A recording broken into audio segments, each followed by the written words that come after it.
السلام علیکم۔ Info T V میں خوش آمدید۔ دوستو، ہم انسان خطا کے پتلے ہیں۔ اگر ہم خطا نہ کریں تو ہم فرشتے کہلائیں گے، لیکن گناہ کرنا انسان کی فطرت میں ہے، لیکن گناہوں کی معافی مانگنے کی توفیق خدا ہر کسی کو نہیں دیتا۔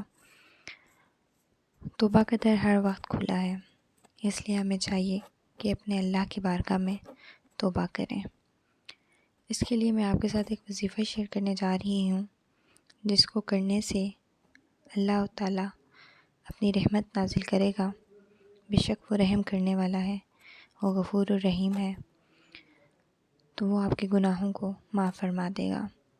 تو وظیفہ اس طرح سے ہے کہ نبی پاک صلی اللہ علیہ وسلم فرماتے ہیں کہ جو شخص فجر کی نماز کے بعد 100 دفعہ سبحان اللہ اور 100 دفعہ لا الہ الا اللہ کی تسبیح کرتا ہے، اس کے سب گناہ معاف ہو جاتے ہیں۔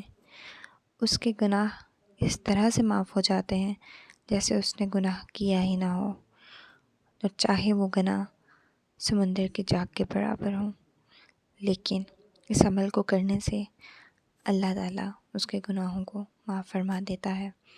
تو ہمیں چاہیے کہ ہم سب موت سے پہلے اپنے گناہوں کی معافی مانگیں، کیونکہ تب تک توبہ کا در کھلا ہوتا ہے۔ جزاک اللہ۔